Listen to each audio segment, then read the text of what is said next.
Monsieur Kamfo, bonsoir et bienvenue. Bonsoir.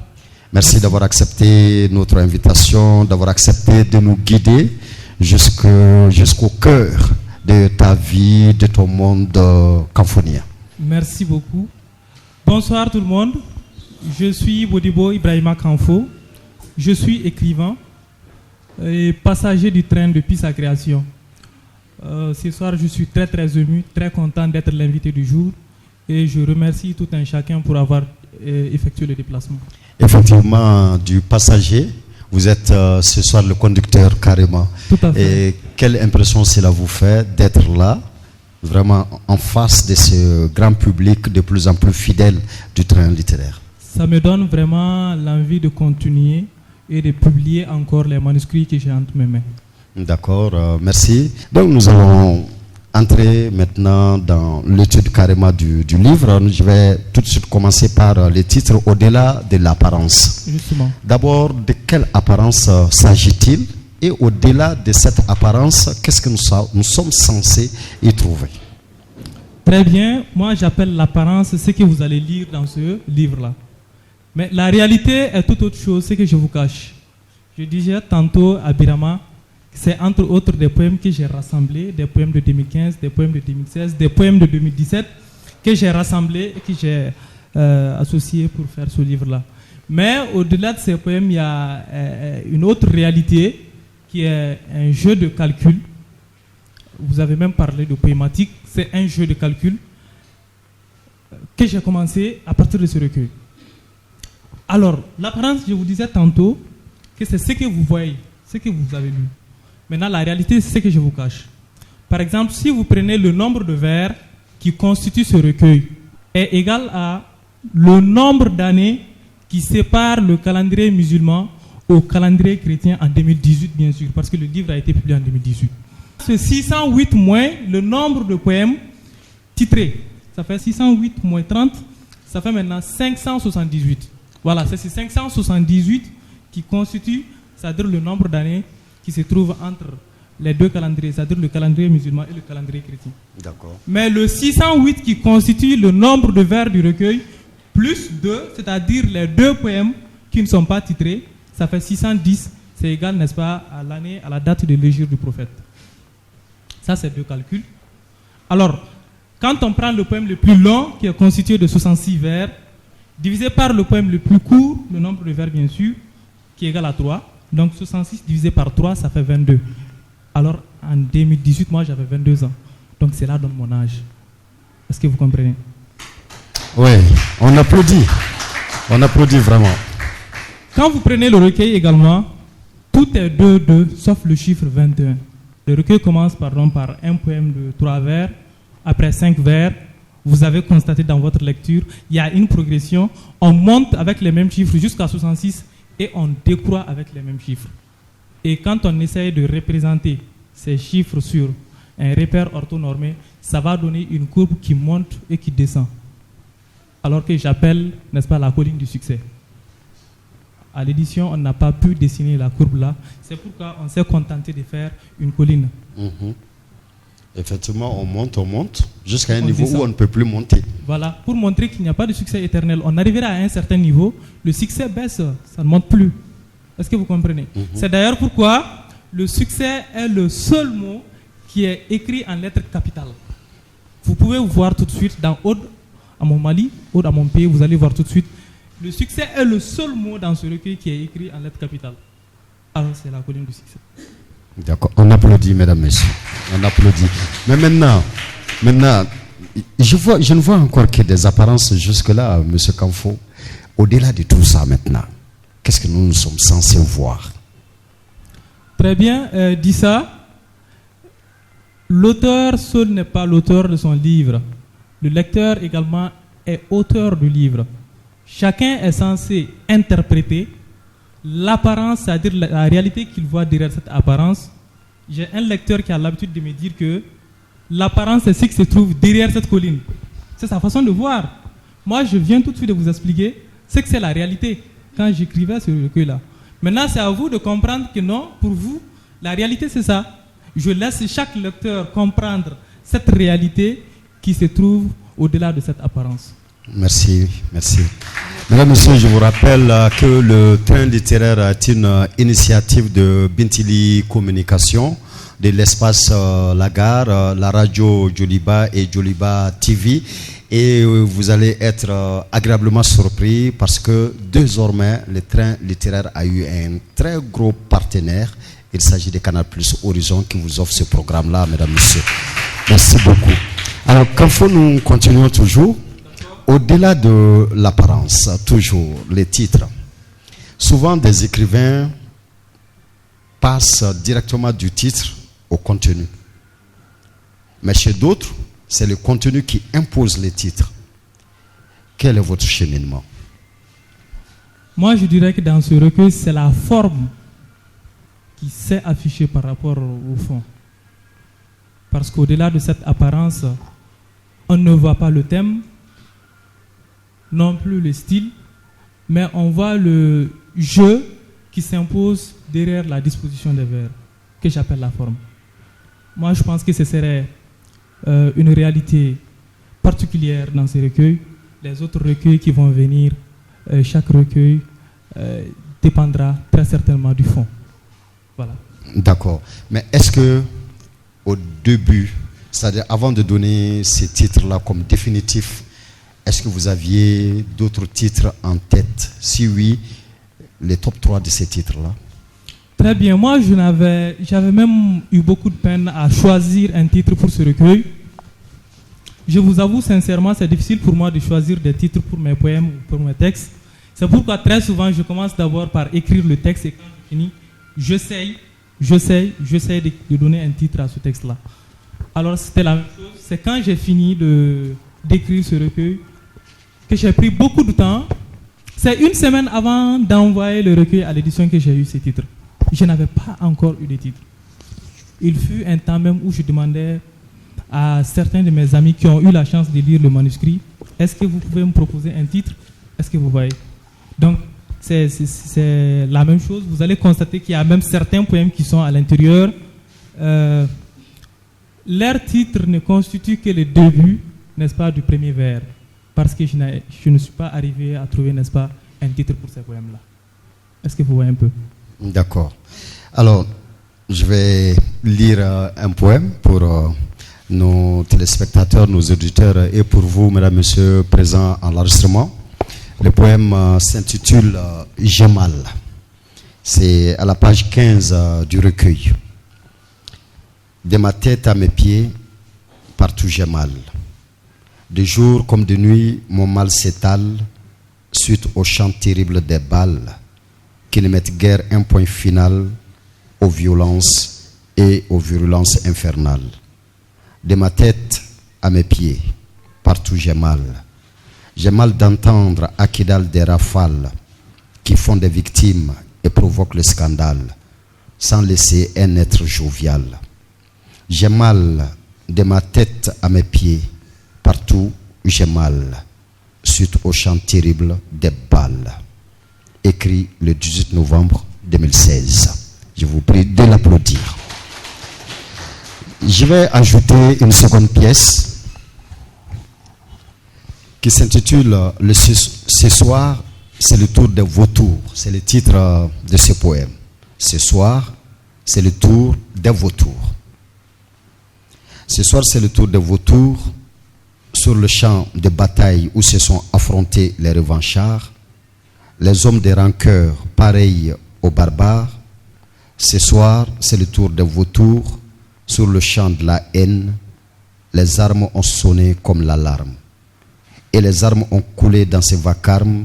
Sans pitié, les mortels se sont agressés. Sans pitié, ils se sont entretués. Sans pitié, ils se sont exterminés. Ce soir, c'est le tour des vautours sur le champ sanglant où l'honneur et la terreur ont acclamé l'hostilité, où le sang des innocents a ruisselé, où l'entente s'est tue depuis l'aurore. Les larmes du monde sont sans record. Écrit le 25 juin 2016. Monsieur Kanfo, une première thématique qui parcourt, qui traverse tous les recueils, c'est la mort. La mort est omniprésente. Je n'ai presque pas lu un seul poème chez vous où je n'ai pas vu la mort. Votre mal de vivre atteint son paroxysme à un niveau où vous êtes même finalement mort. Je vous dis, il y a un poème, la page 39, le titre c'est « Deux morts au cimetière ». Bienvenue corps enseveli dans le cercle divin. Bienvenue dans le monde des mortels morts. Ici t'attendent des vers de terre qui mangeront tranquillement toute ta chair. Et même tes os ne pourront qu'en un temps résister dans cette nouvelle demeure différente de celle d'ici-bas. Bienvenue parmi nous dans cette ville inanimée sous les yeux de ceux dont le cœur bat depuis 100 ans dans ce trou étant allongé. Chaque jour dans ma ville je ne reçois que des étrangers. Bienvenue corps enseveli. Ici tes parents te fausseront compagnie. Dans cette ville, pauvres et riches sont tous dans le même bateau. Seulement les sages d'entre eux sont les plus forts. Nous pleurons sous le soleil de nos maux et nous ne nous reposons que sous l'ombre de nos biens. Si sur terre tu étais bon et pieux, sache que ton sort sera radieux. Mais si ta vie était décorée de crimes, sache que ton sort sera gravissime. Bienvenue, bienvenue dans la demeure de la vérité. Écrit M. Kanfo. Un mal de vie terrible, M. Kanfo, que des armes, que la mort, que la ruine, que la désolation, que la déception. Finalement, qu'est-ce qu'il y a de beau sur cette terre, dans votre vie? Qu'avons-nous de beau? Très bien, c'est l'union. Quand il y a l'union, il n'y a pas de destruction. Quand il y a l'union, il n'y a pas de conflit. Quand il y a l'union, il n'y a pas de guerre. Quand il y a union, il n'y a pas de mort. Je ne parle pas de mort naturelle, je parle de ces morts que vous êtes en train de lire dans ces poèmes-là. C'est pourquoi, avant de revenir au poème que vous avez lu, je vais vous lire ce petit extrait sur une mer de graines de sable. Au moment où la nuit succède au jour, sur le sable qui enseigne l'union, des caravaniers se sont installés non loin d'eux pour le plaisir de bavarder au cœur d'une oasis. Des grenouilles font du tintamarre. Et avant que vous ne continuiez la réponse, moi aussi je vais vous lire. Mon silence, quand je partirai dans la demeure où demeurent les mystères. Voyez, quand je partirai, il part tout le temps. Quand je partirai dans la demeure où demeurent les mystères, ce jour où ma carrière sera brisée, ce jour où ma plume sera agonisée, tâchez de voiler vos larmes de l'absence. Le silence couronne le destin de tous. La voix des freins, un homme par terre, au secours. Voilà. Alors, je disais tout de suite que des caravaniers se sont installés, n'est-ce pas, sur une mer de graines de sable. Les caravaniers sont ensemble. Ça symbolise l'union. Je dis également que des grenouilles se sont retrouvées, n'est-ce pas, dans une oasis et font du tintamarre. Ils sont unis dans l'oasis, ils crient ensemble. Ça symbolise l'union. Alors, l'oasis et les caravaniers sont sur une mer de sable, c'est-à-dire sur les dunes de sable. Il faut se poser la question, combien de grains de sable se sont réunis pour devenir une dune? Énorme. Et c'est là l'union. Pourquoi sur le sable, les gens sont en train de se tuer alors que sur le sable, alors que le sable est en train d'enseigner l'union? Ça me rappelle un peu la flévitude. Il faut se poser la question, combien de gouttes d'eau se sont réunies dans le fleuve pour devenir le fleuve? Le fleuve peut emporter une personne, peut emporter beaucoup de choses. Mais combien de gouttes d'eau se sont réunies pour devenir le fleuve? Ça, c'est l'union. S'il y a quelque chose de beau, c'est l'union. Alors maintenant, pour revenir un peu à votre question, la question de la mort. Je l'ai traitée parce que je pense que le thème du travail, le thème de l'amour, le thème de la haine ne sont pas seulement les seuls thèmes qu'on peut aborder dans un livre. Alors c'est la raison pour laquelle je préfère aussi parler de la mort, même si certains ne veulent pas parler de la mort. Parce que c'est une réalité. Est-ce que vous comprenez? Maintenant, vous avez fait une confusion avec le poème où vous dites 2 morts au cimetière. Là, je ne parle pas de moi-même. C'est effectivement 2 morts au cimetière, comme le titre le dit. Je me suis posé la question, quand on quitte chez nous pour aller dans un village voisin, quand on est étranger, chez nous ici traditionnellement, on est d'abord accueilli par un chef de village. Vous voyez, non? On va chez le chef de village. Je me suis aussi posé la question, et quand on meurt, on va dans la ville des tombes. Maintenant, comme on a accueilli là-bas, j'ai essayé de réfléchir et je me suis dit que peut-être on se fait accueillir, n'est-ce pas, par le doyen des morts. C'est pourquoi... Mais que vous êtes? C'est pas moi. Quand vous dites bienvenue, bienvenue parmi nous. C'est un mort, c'est le doyen qui s'exprime, c'est le doyen qui parle au nouveau mort. D'accord. Voici un mort qu'on est en train d'enterrer et le doyen lui dit bienvenue parmi nous. D'accord. C'est un point purement imaginaire. D'accord. On applaudit M. Kanfo. Toujours est-il, M. Kanfo, il y a un autre titre que j'ai cherché rapidement pendant que vous développiez votre réponse là tout à l'heure. Page 35.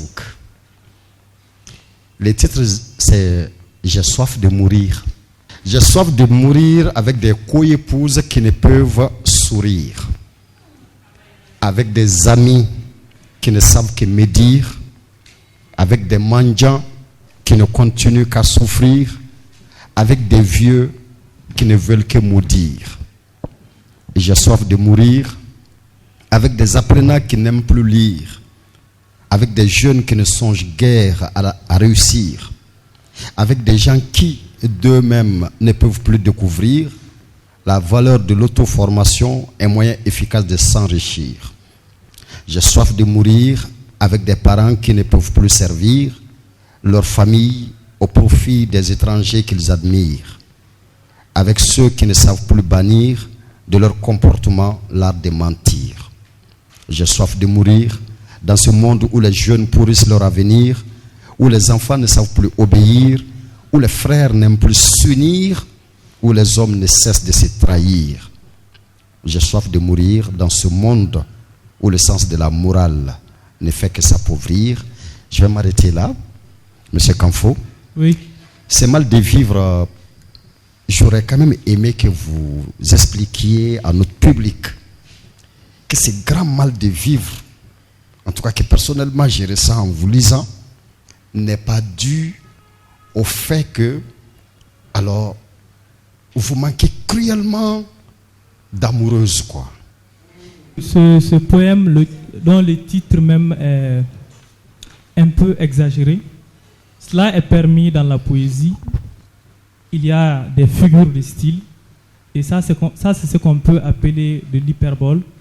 C'est une autre façon de dire je déteste vivre auprès d'eux. Au lieu de dire j'ai soif de mourir avec. Alors c'est une autre façon de dire je déteste vivre auprès de ces coépouses qui ne s'entendent pas. Je déteste vivre auprès des gens qui aiment trop mentir. Je déteste vivre auprès des amis qui ne s'aiment plus. Je déteste vivre auprès d'eux. Est-ce que vous comprenez un peu? Je comprends un peu, oui. J'ai cessé de t'aimer. Page 42. Dis ça, il fallait commencer par là. Tout n'est pas mort. Tout n'est pas question de mort, je t'avais dit. J'ai cessé de t'aimer. J'ai cessé de t'aimer par mes yeux passionnés de tes charmes inégalés qu'ils ne cessent de réclamer. J'ai cessé de t'aimer par mon cœur amoureux qui n'est point heureux quand le tien est malheureux. J'ai cessé de t'aimer dans ma mémoire obsédée qui ne cesse d'endurer l'absence de tes sourires éloignés. Dans des cauchemars, j'ai cessé de t'aimer. Mon nom et ton cœur ne cessent de rimer. Certes, notre feu continue de s'enflammer chaque jour, loin des terribles pensées. C'est quoi ces terribles pensées, M. Kanfo? En quoi ces pensées sont terribles? La fin de la relation. D'abord, c'est de l'ironie. Hein. elle a pris fin à cette relation. On avance. On est en train d'avancer. Donc, il y a eu une relation qui a pris fin. Pas forcément. Qui a parlé tout de suite de la fin de la relation entre M. Kamfo et moi? Écoutez. Allons-y. Vous oubliez que nous sommes avec au-delà de l'apparence. Alors, il y a une autre réalité que je ne vous ai pas parlé. C'est que ce recueil qui est constitué de 32 poèmes, nous avons 16 poèmes inspirés de faits réels et 16 poèmes inspirés de faits imaginaires. Nous avons encore 16 poèmes subdivisés en plusieurs strophes et 16 poèmes qui ne sont pas subdivisés en strophes. Nous avons 16 poèmes qui donnent, n'est-ce pas, des chiffres impairs et 16 poèmes de chiffres pairs. Vous pouvez vérifier. Alors, ce que je dis, je sais ce que je dis, c'est vrai. Ce poème est inspiré de faits imaginaires, tout comme 2 morts au cimetière. Alors, vous voulez créer une relation qui n'a pas existé. D'accord. J'admets, j'accepte un fait très important dans ce recueil-là. J'ai vu que le recueil a été préfacé par Fatoumata Keita, la fille du Mandé, grande écrivaine malienne. Fatoumata Keita dit quelque chose. Finalement, c'est à cela que personnellement je crois. Et j'aimerais savoir si telle est votre propre lecture. Vers la fin de sa préface, elle écrit comme pour dire que la seule beauté qui ne s'effane pas reste celle de la poésie et que le premier remède à tous les maux reste d'abord les mots. Qu'en pensez-vous? Moi, je pense que c'est une vérité, mais c'est une vérité qui peut être contestée parce qu'elle a mis l'accent d'abord sur un genre. Je sais qu'elle aime beaucoup plus la poésie que le roman. Et ceux qui aiment plus d'autres genres que la poésie, peut-être prendront l'exemple sur ce genre-là. Mais à ce qui est la dernière phrase, là où vous dites que le premier remède à tous les maux reste d'abord les mots. Je suis vraiment d'accord avec cela. Je me rappelle une fois, je causais avec quelqu'un quand je lui ai dit que est-ce que la poésie est une science? La personne m'a dit oui. J'ai dit mais comment? C'est impossible. Elle dit que effectivement la poésie est une science. Elle dit que parce que la biologie, la médecine, c'est de la science. Elle dit que quand on lit un poème, et là je trouve que ce n'est même pas seulement un poème, quand on lit un livre, même quand nous souffrons, quand nous lisons un livre également qui parle de souffrance, la plupart des fois, si la souffrance qui est évoquée dans ce livre est plus élevée que notre souffrance, on oublie notre souffrance et ça nous guérit. Et en ce moment, les mots ont été des remèdes pour nos maux, pour notre souffrance. On applaudit. C'est magnifique. Et personnellement, la beauté des mots, je crois que Fatoumata Keita avait vraiment raison de mettre l'accent sur ce côté-là. Personnellement, comme je l'ai déjà dit, je ne veux pas mourir moi. Vraiment, j'aimerais être centenaire, millénaire personnellement. J'adore la vie. J'adore la vie. Moi, je ne rêve pas de mourir parce qu'il y a même un thème, il y a même un titre où il rêve de mourir carrément. Mais il y a quand même une strophe dans un vers, disons dans un poème intitulé Enterrement. Même dans l'enterrement quand même, Monsieur Kamfo, vous avez de ces mots qui sont vraiment magnifiques. Moi, j'ai beaucoup aimé de toutes les pièces. L'agencement de cette dernière strophe m'a épaté. Et je n'ai vu que beauté dedans. Et c'est cette beauté-là que j'ai cherchée encore et qui m'a permis de supporter toutes les images noires, graves que je ne fais que lire tout au long de la lecture. Donc je suis resté en train de chercher beauté pareille, quoi. Et j'en ai trouvé, mais celle-là m'a vraiment épaté. J'aimerais bien partager cette strophe avec tout le monde. C'est dans le poème Enterrement, page 21. C'est la dernière strophe.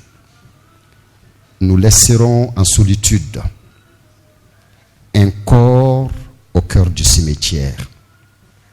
La scène sombre m'inquiète et me fait penser à ma dernière demeure. Mais je sais que l'heure, c'est l'heure. La vie n'est qu'un séjour et nous ne sommes pas là pour toujours. On applaudit M. Kanfo. La vie n'est qu'un séjour et nous ne sommes pas là pour toujours. M. Kanfo, avant de partir, qu'est-ce que nous sommes censés faire? Soyons utiles aux autres. C'est le titre d'un autre poème qu'il faut lire. Soyons utiles aux autres avant de partir. C'est tout. C'est tout. C'est tout. Mesdames et messieurs, on applaudit M. Modibo Ibrahima Kanfo, auteur de ce recueil Au-delà de l'apparence. Avant de passer la parole au public, M. Kanfo, une dernière question, parce que vous-même, vous avez évoqué cela plusieurs fois. D'accord. C'est vrai que vous êtes étudiant en lettres modernes, c'est vrai que vous avez quand même un contact très facile avec le monde de la littérature, de façon générale. Vous connaissez tous les grands écrivains de ces pays, vous participez à tous les forums littéraires, ainsi de suite. Mais pourquoi la poésie plutôt que le roman ou les nouvelles? Par exemple, les deux morts au cimetière, moi je voyais carrément toute une nouvelle ici. Tout à fait. Voilà. Par exemple, dans ma demeure, moi je voyais tout un roman ici. Dans ces seuls poèmes, moi je voyais beaucoup d'autres œuvres, tellement que c'est riche, c'est enrichissant. Alors pourquoi la poésie plutôt que le roman, les nouvelles, les théâtres, etc. En fait, quand je faisais la 11e lettre, nous avions fait une leçon, la versification. Je ne sais pas si c'est toujours dans le programme avec les nouveaux systèmes. Je pense que même si c'est dans le programme, ce n'est pas aussi développé que cela. Quand je faisais la 11e, nous avons vraiment compris la versification. En 9e, moi je pensais que la poésie c'était seulement le fait de parler de l'amour. On avait des cahiers qu'on s'entredonnait, on se donnait, on écrivait des poèmes dedans, seulement des questions d'amour. Mais c'est en 11e que moi j'ai compris que dans la poésie, il y a question de rythme, il y a question de sonorité, il y a question de jeu de mots. Alors j'ai compris que la poésie n'est pas seulement le fait de parler de l'amour. Nous avons vu des grands auteurs comme Victor Hugo, comme Aimé Césaire, comme plus tard Ibrahima Issibéré, Amadou Ibrahima Issibéré, pardon. Voilà, donc quand j'ai compris cette leçon, je me suis dit que pourquoi je ne veux pas essayer de commencer à écrire tout de suite un poème. Surtout, j'étais charmé par la rime. Et ça, généralement, ça frappe tout le monde. On voit tout de suite que deux vers finissent par les mêmes sonorités ou plusieurs vers finissent par les mêmes sonorités. Moi, je me suis dit, comment on parvient à réfléchir, à écrire des vers comme ça? Je dis que je vais essayer. Et j'ai essayé, tout de suite, c'est devenu ma passion. Et c'est comme ça que je me suis focalisé sur la poésie. Peut-être parce que j'ai compris la poésie, j'ai vite compris la poésie que les autres genres. C'est un peu cela. Mais est-ce que vous avez dans le projet de vous essayer à d'autres genres? Oui, j'ai même commencé un roman. J'ai un roman en sentier. J'ai aussi quelques nouvelles à mon compte. Voilà. Ces œuvres nous parleront-elles d'amour cette fois-ci? Oui. Ok, d'accord. Mesdames, Messieurs, on applaudit Monsieur Kanfo. Voilà, ceci était la première partie de notre voyage à bord du train littéraire. La seconde partie maintenant, mesdames, messieurs, c'est vous qui allez la conduire. Nous allons vous passer la parole pour vos critiques, vos questions, vos suggestions. Et n'oubliez surtout pas que le train finit toujours par un cocktail. Et aujourd'hui, c'est tout un buffet. Donc, vous avez la parole, mesdames, messieurs. Train littéraire. Je m'adresse aux jeunes Kanfo. Quand on écrit, on s'est fait découvrir par d'autres. Et le débat nous a permis de savoir qu'il y a des aspects qui peuvent échapper à l'écrivain lui-même, mais que découvre le lecteur. Là, vous voyez qu'il y a plus de mots noirs que de mots joyeux. N'est-ce pas? Voilà. Donc, et l'emploi le lyrisme dans une œuvre, l'emploi du jeu, de nous, alors montre au lecteur quel est le penchant de l'écrivain. Il a tantôt employé le jeu, tantôt nous, et on voit qu'à travers ces deux pronoms, alors quel est son penchant et de quel côté il se trouve. Donc, même s'il dit qu'il ne s'agit pas de lui, eh bien, il s'agit de lui. Voilà. Vous voyez bien? Voilà. Et il a découvert. Donc, lui, il a préféré se cacher derrière d'autres, mais au fond, on le voit derrière. Voilà. Donc, quand on écrit, on se fait découvrir par d'autres. Et quand les gens lisent mes romans, également, ils me découvrent et il y a des aspects qui m'échappent, mais qu'ils me disent après. Mais je suis d'accord. Voilà. Et courage, et c'est très promoteur. Je l'encourage beaucoup. Vous aussi, qui êtes là. Alors, il y a beaucoup d'entre vous qui ont commencé. Et je vous demande de ne pas laisser tomber.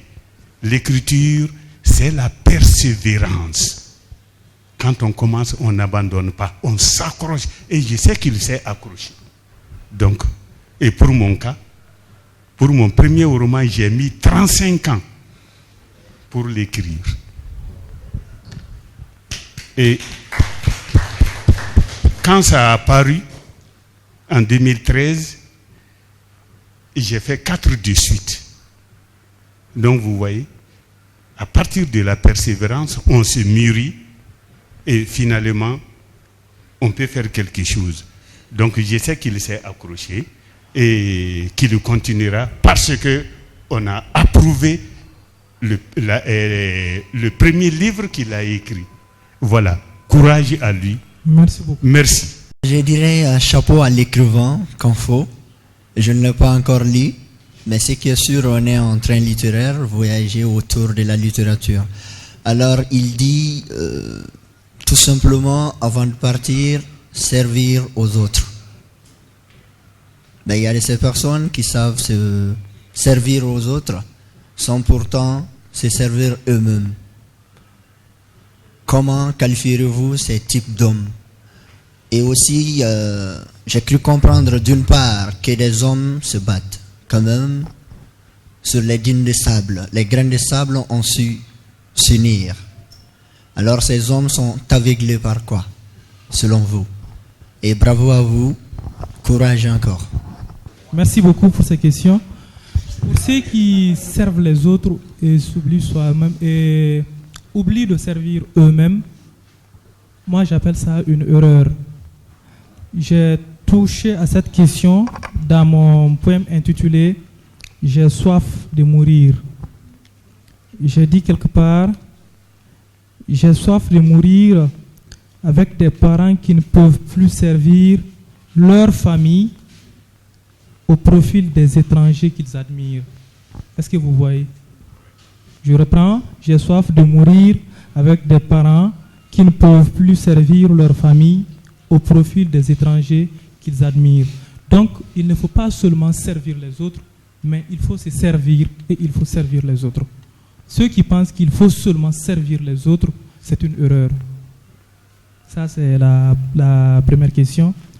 La deuxième question, qu'est-ce qui fait que les gens ne sont pas en train de s'unir comme les graines de sable?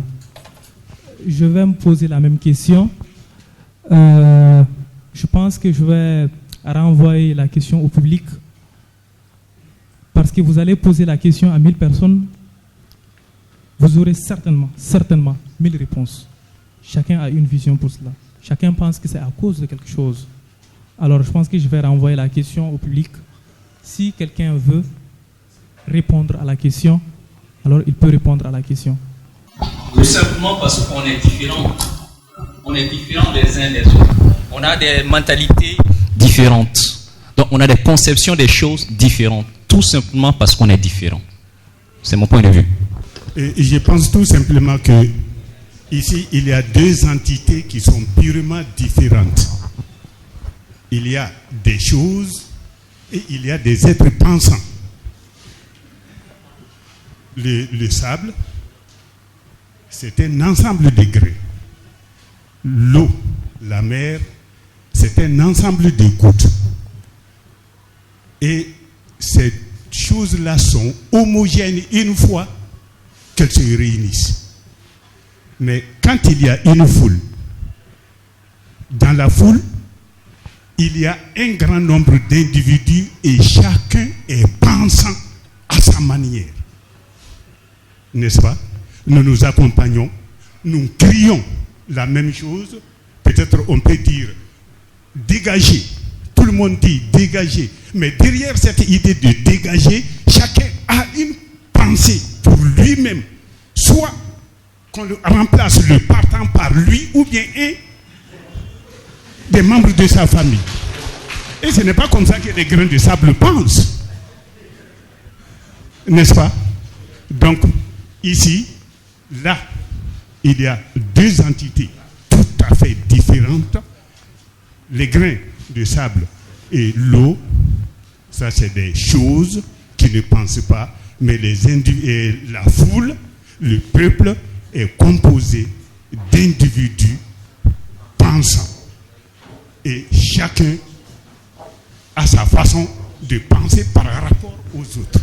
Je pense que c'est ça la grande différence. Moi, je suis Salimata Tokora, écrivaine malienne.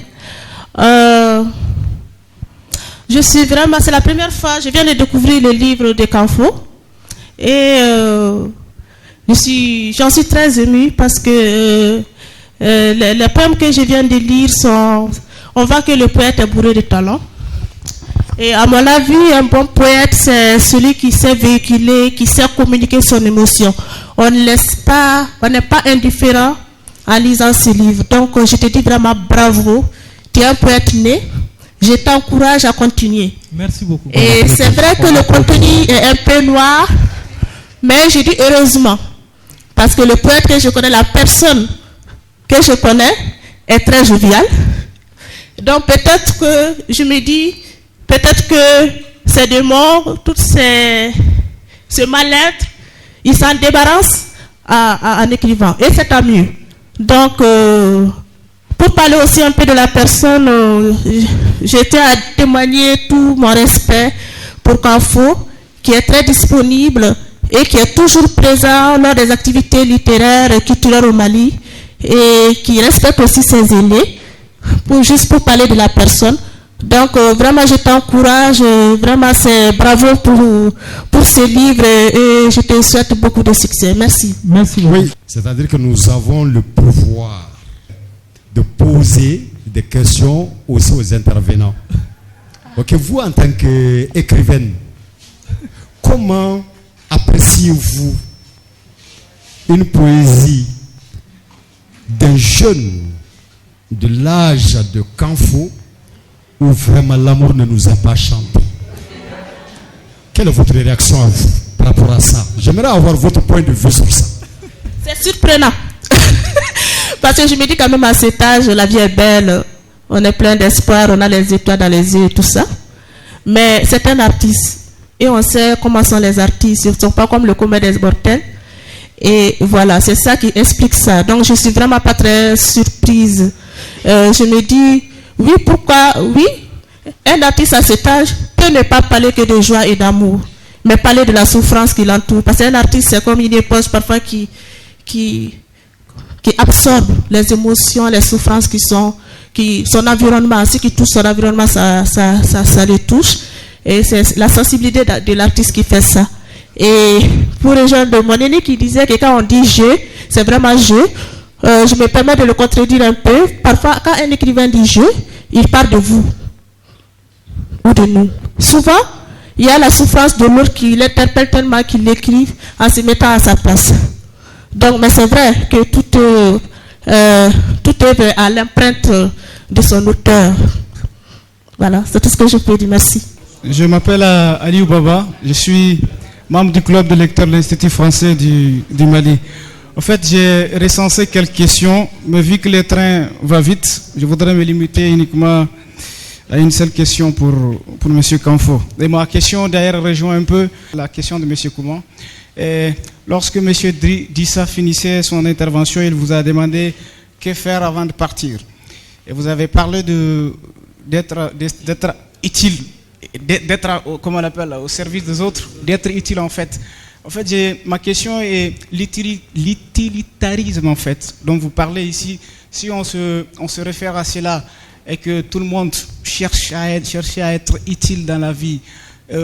Moi, par exemple, si je cherche à être plus utile que Chaka Koulibaly, ainsi de suite, que tout le monde, l'humanité, chacun vouloir être plus utile que l'autre, ne pensez-vous pas que nous serons dans un monde de haine où la haine va prendre plus d'ampleur ou atteindre plus son paroxysme et qui va nous ramener encore à l'un de vos titres que M. Dissa avait lu, où vous parlez que j'ai soif de mourir dans un monde où les coépouses ne s'entendent plus, les frères ne s'entendent plus, où les amis se médient entre eux. En fait, je me dis quand chacun va être plus utile que l'autre, ça va créer encore la haine. Ne pensez-vous pas à cela? Je crois que je vais me limiter à cette question vu que le train va vite. Je pense que si je dis être utile à l'autre, peut-être il a compris l'utilité différemment de moi. Si je dis être utile à l'autre, si je lui demande des services, s'il peut le faire, qu'il le fasse pour moi. S'il me demande des services, si je peux le faire, que je le fasse pour lui. C'est de cette utilité que je parle. Et je pense que s'il y a ça, vraiment il y a beaucoup de nos problèmes qui seront résolus. On sait que moi, je sais que je te demande quelque chose, je demande des services, tu peux le faire mais tu refuses. Je pense que cela est à la base de beaucoup de nos mots. Oui. Il s'agit de cette utilité que je parle. S'il s'agit de la concurrence, je pense que ce n'est pas une mauvaise chose en ce domaine quand même. S'il s'agit de la concurrence, je n'appelle pas aussi concurrence le fait de vouloir nuire l'autre, mais le fait de vouloir le dépasser, le fait de vouloir faire mieux que lui. C'est comme ça que j'appelle la concurrence. Et s'il s'agit de cette concurrence, je ne vois rien de mal. Mais s'il s'agit de cette concurrence que certains pensent qu'il faut nuire l'autre pour s'afficher, non, je ne parle pas de cela. D'accord. Voilà. Merci, M. Kanfo. Merci. J'ai eu l'occasion de présenter les recueils de Modibo Ibrahima Kanfo à la Bibliothèque nationale. J'ai évoqué un certain nombre de questions sur lesquelles je ne vais pas revenir. Alors, je voudrais juste répondre à une question déjà posée par M. Kouma.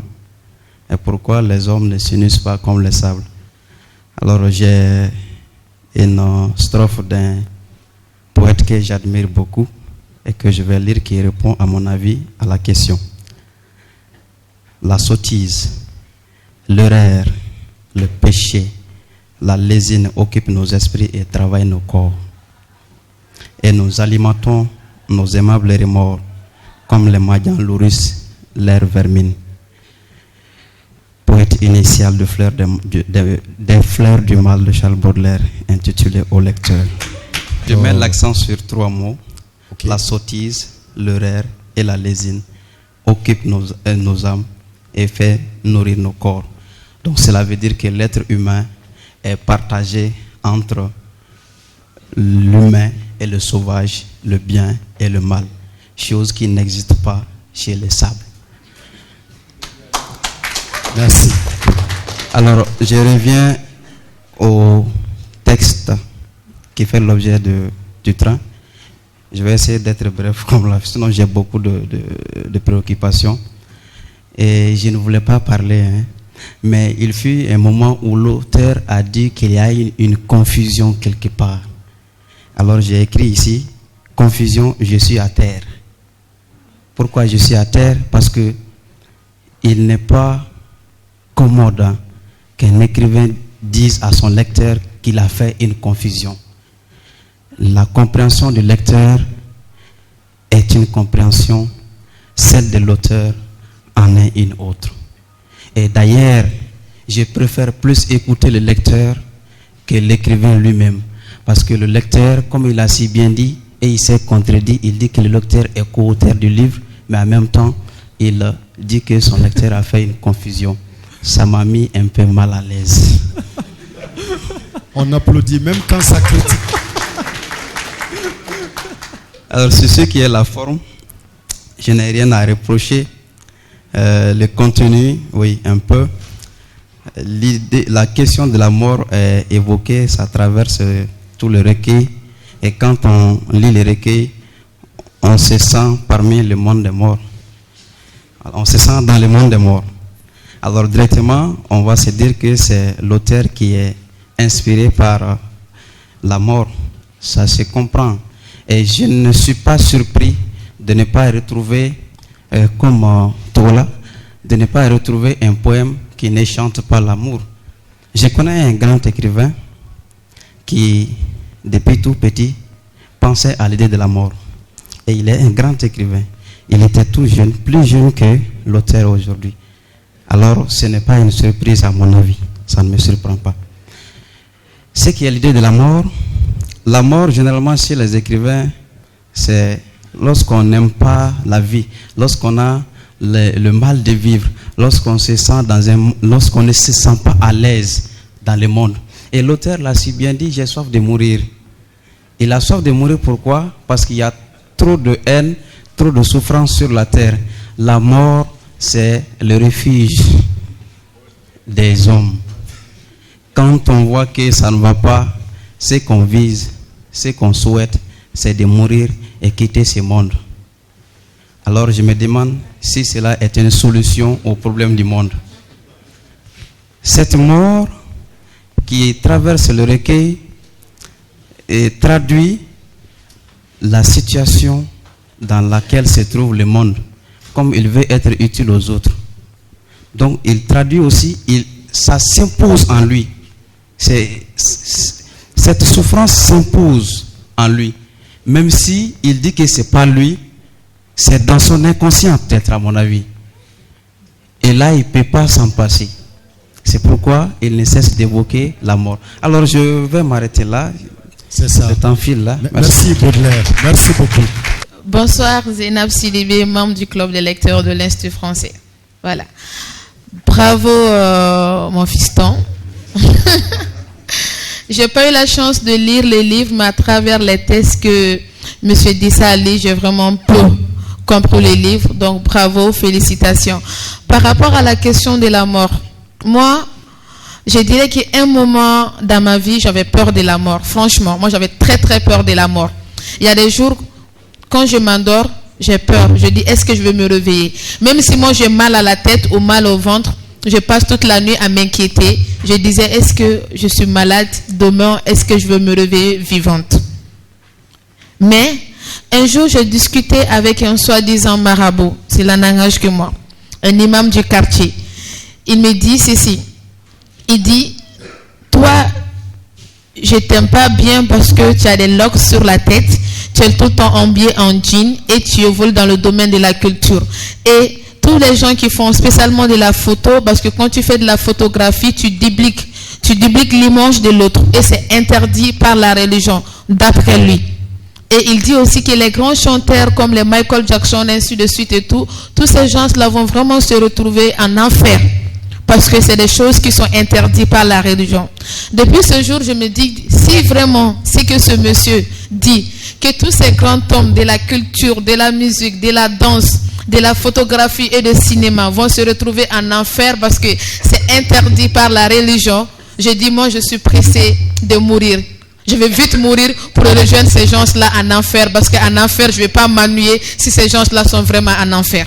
Quand j'ai attendu ces quelques propos concernant quand il dit qu'il est pressé de mourir, je peux dire que même si c'est du métaphore, parce que je pense que c'est des métaphores qu'il utilise en fait, parce que du tout, c'est quelqu'un, il aime la vie, il veut vivre et il a encore beaucoup de choses à découvrir, il a beaucoup de choses à montrer aux autres, donc il aime la vie, mais c'est du métaphore. Et moi, ces métaphores, ça me plaît, parce que souvent, il y a des choses qui nous poussent, des propos qui nous poussent à aimer la mort, à mourir et à vite aller rejoindre des gens qu'on aime ou quel qu'en soit l'endroit dans lequel il ou elle se trouve.